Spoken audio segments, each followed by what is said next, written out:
Okay, so we asked the question before Mincha. Why do we sway during davening?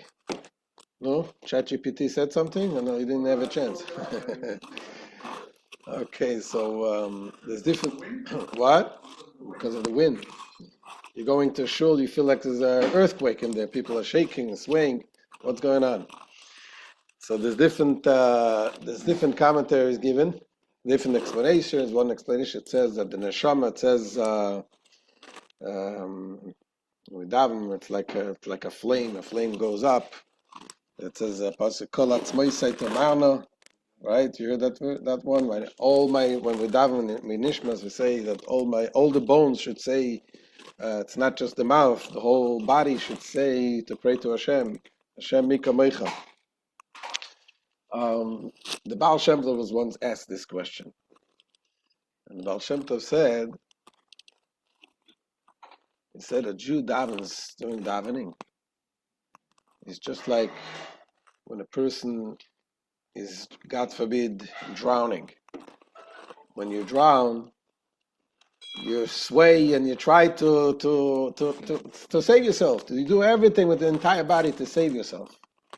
So the davening, the neshama feels something deep inside, and it wants to connect to Hashem, and is drowning in this physical world. When it comes to davening, you sense a little of this kedusha, and the neshama wants to. So it's not something we do it intentionally. It's something that the neshama feels automatically. We follow the neshama.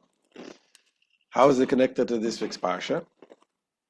In this week's parsha, we learn about Hashem talks about Moshe Rabbeinu tells the Jewish people how God guided them and protected them in the desert for 40 years.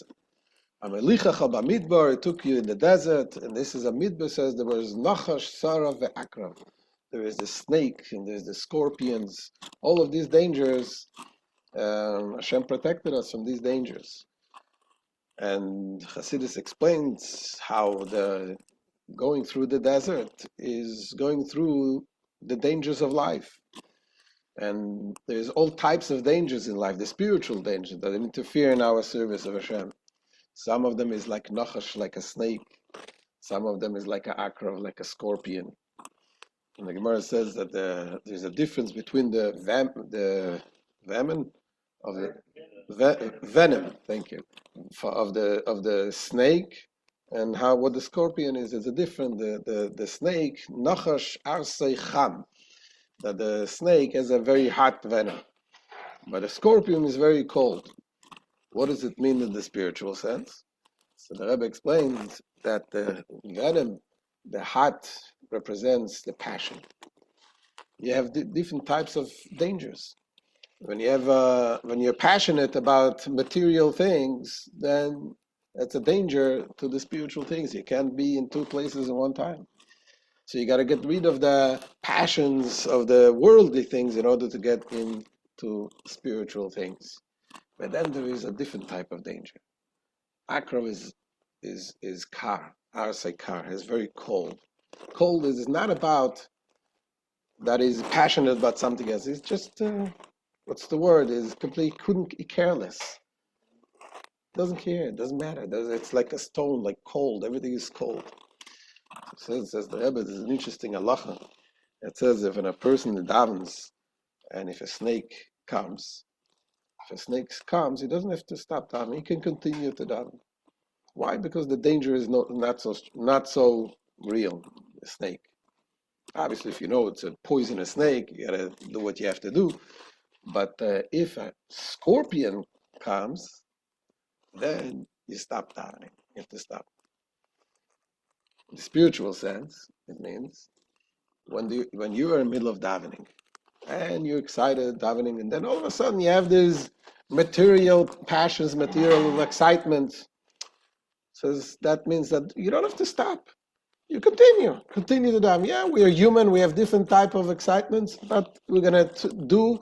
And the more you get yourself into davening, then you can keep going. You're gonna eventually turn this excitement into kedusha. However, if you daven and there's an akrav, there's a scorpion, all of a sudden you feel numb. There's nothing going on. You can't continue davening like this.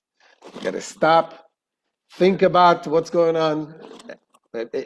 Saying if you pray and all of a sudden you feel numbness, there's nothing there, nothing in your heart, nothing moving you, like a cold poison, then you have to stop and reconnect. That is, how do you reconnect? Through davening, through learning, understanding the gadlus habayra, understanding the greatness of Hashem.